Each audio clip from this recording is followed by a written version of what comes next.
네, 안녕하세요. 사학책방에서 72번째로 소개하고자 하는 책은 열린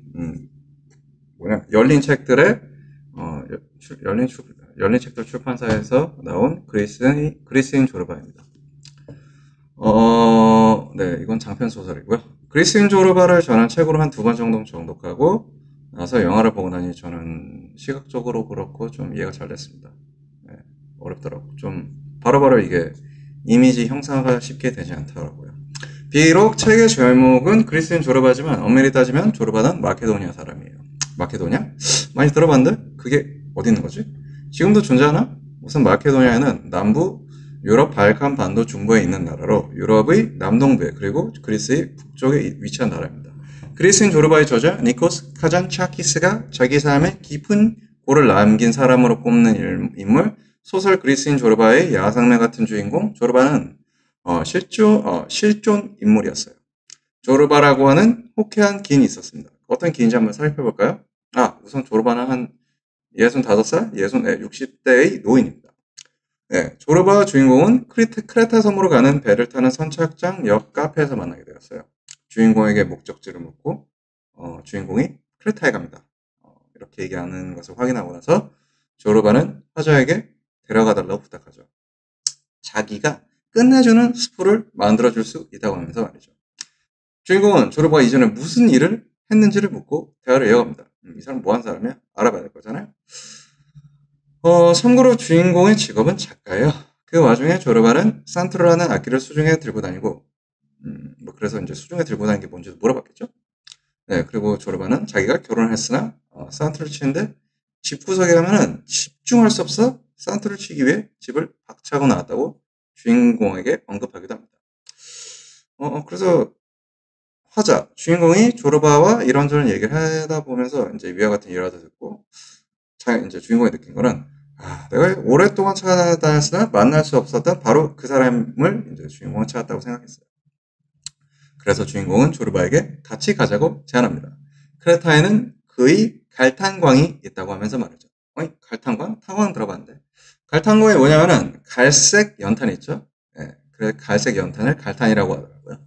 네, 그래서 갈색 연탄을 캘 수 있는 그런 광산을 갈탄광이라고 합니다.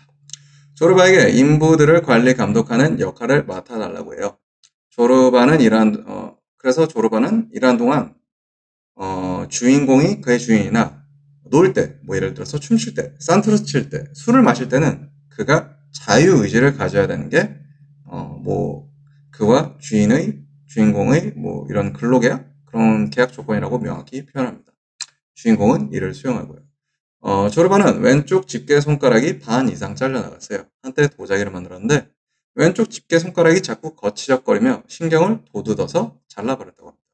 아니, 이렇게 도예를 하는데 이런 집게 손가락이 거치적거려서 그걸 자르다니. 지금 당장은 그렇게 쉽게, 이거 아무리 두 번 읽고 영화를 봐도 전 좀 고개를 갸우뚱했는데, 뭐 그때는 그럴 만한 이유가 있을 수 있겠죠.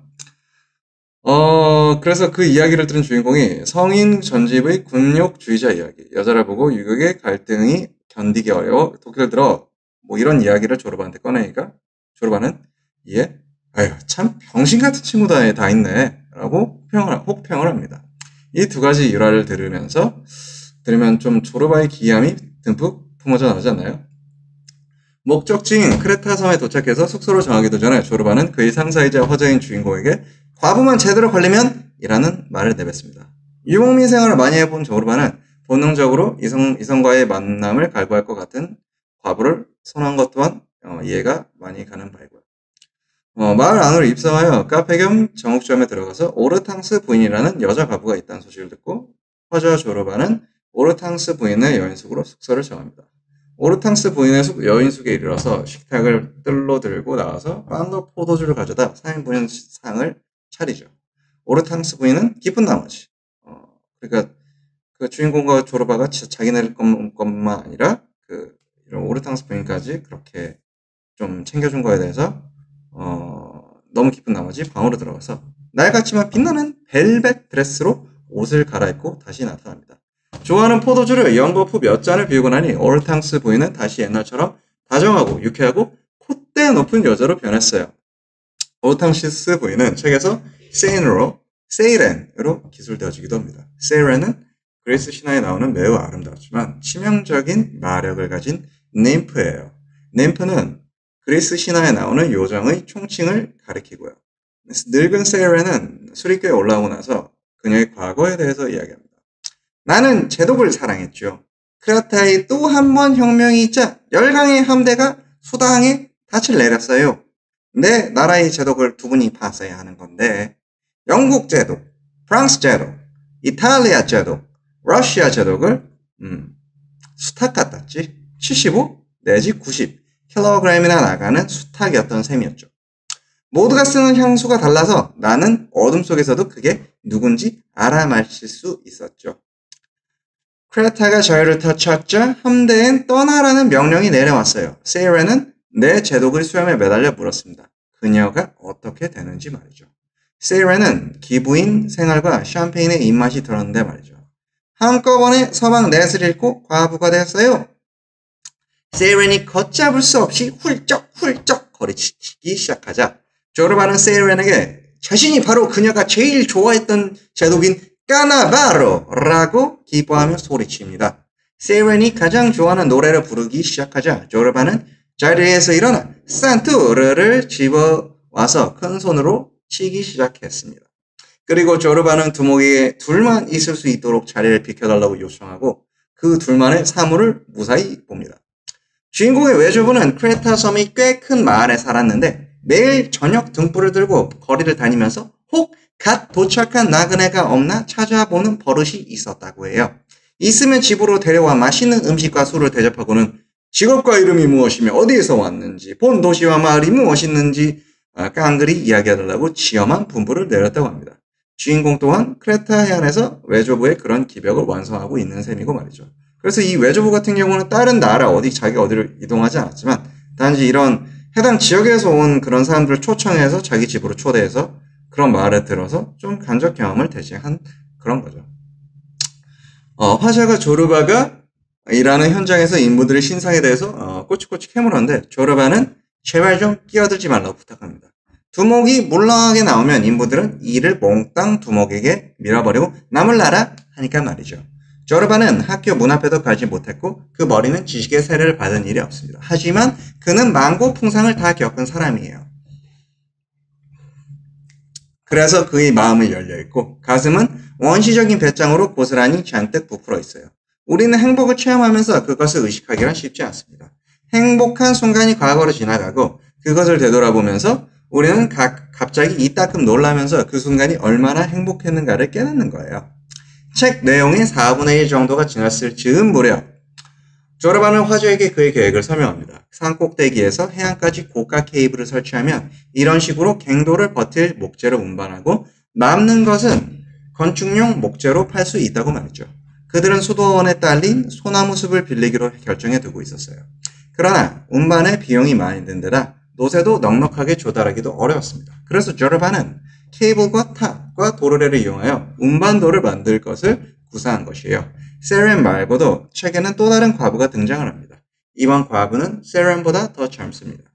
영화상에서 그녀의 역할을 더 젊은 배우가 맡았고 마을 사람들이 그녀에 대한 묘사에서도 새로 등장한 과부에 대한 성적 매력이 더 뛰어나다는 점을 가늠할 수 있습니다. 누가 이 과부의 뒷공무니를 따라다니지 않았느냐와 같은 대사 말이죠.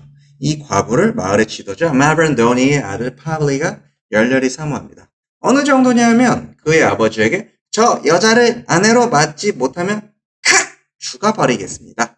라고까지 하는 정도로 말이에요. 그래도 과부는 파블리를 거들떠 보지도 않았어요. 그래서 정말 파블리는 그의 사랑이 이루어지지 못해서 스스로 목숨을 끊게 됩니다. 주인공 화자는 새로이 보게 된 과부의 용모가 마음속에 들어서 이 형상을 몰아내려고 하는 모습이 책에서 묘사됩니다. 낮 동안은 경화한 모습을 유지할 수 있었으나 밤이 되면 주인공의 마음으로 과부가 들어온다고 하네요. 자, 다시 조르바가 작업을 하고 있는 갈탄광과 갱도 이야기를 하면요. 케이블과 탑과 도르래를 이용하여 운반도를 만드는데 조르바는 시내로 나아가 장비를 구입해야 하겠다고 합니다. 굵은 케이블, 도르래, 베어링, 못, 고리 등 말이죠. 사흘 정도 안에 돌아오겠다고 하면서 말이죠.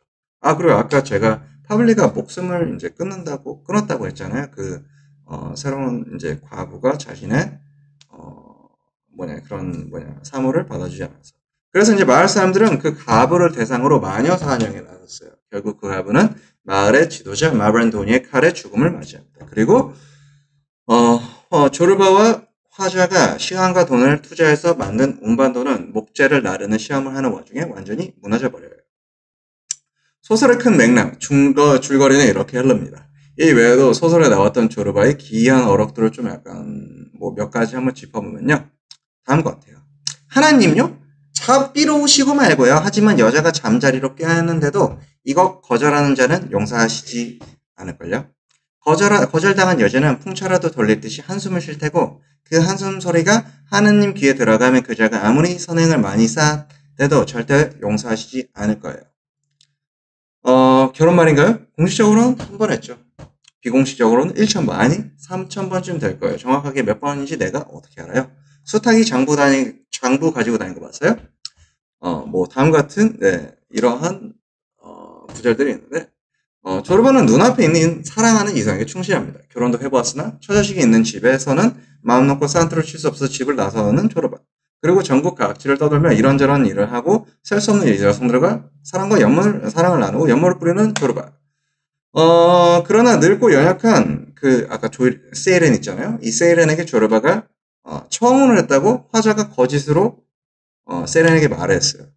근데 그럼에도 불구하고 조르바는 만약 이제 화자가 세이렌에게 했던 말을 자기가 지키지 않고 없는다면 세이렌에게 가해질 좀 정신적 충격이 클 것이 염려돼요. 조르바는 세이렌과 약혼을 하기도 했습니다. 네. 세이렌이 감기에 걸려서 죽음을 맞이하게 되는 순간까지 그녀의 곁을 지켰고요. 단순히 여자를 좋아하기만 한 게 아니라 사랑하는 여성을 위해서는 몸과 열정을 아끼지 않는 조르바. 그런 조르바가 정말 멋지게 보였습니다. 이 구절들 말고 또 다른 어록으로는 두목! 당신의 그 많은 책 쌓아놓고 불이나 싸질러 버리시구려. 그럼 알아요? 혹 인간이 될지. 이 말인즉슨 많은 활자들을 읽는 것보다는 그 활자 안에 많은 내용들을 살아내는 것, 행동이 더 중요하다는 것으로 해석이 됩니다. 니코스 카잔차키스는 자서전 영혼의 자서전에서 실존 인물 조르바에 대해 이렇게 썼습니다. 힌두교들은 구루라고 부르고 스도승들은 아버지라고 부르는 삶의 길잡이를 한 사람 선택해야 했다면 나는 틀림없이 조르바를 선택했을 것이다. 줄인 영혼을 채우기 위해 오랜 세월 책으로부터 빨아들인 영양분의 질량과 겨우 몇 달 사이에 조르바로부터 느낀 자유의 질량을 돌이켜 볼 때마다 책으로 보낸 세월이 억울해서 나는 격분과 마음의 쓰라림을 견디지 못한다. 둘이서 벌인 사업이 거덜난 날 우리는 해변에 마주 앉았다. 조르바는 숨이 막혔는지 벌떡 일어나 춤을 추었다. 그는 중력의 정이라도 하는 듯이 펄쩍펄쩍 뛰어오르며 소리를 질렀다. 호쾌하고 농탕한 사나이 조르바는 떠도는 인간 카잔차키스가 한동안 쉬어가고 싶어하던 구원의 오아시스였습니다. 자, 이렇게 해서 사과철판 72번째 브리슨 조르바를 여기서 마치도록 하겠습니다. 감사합니다.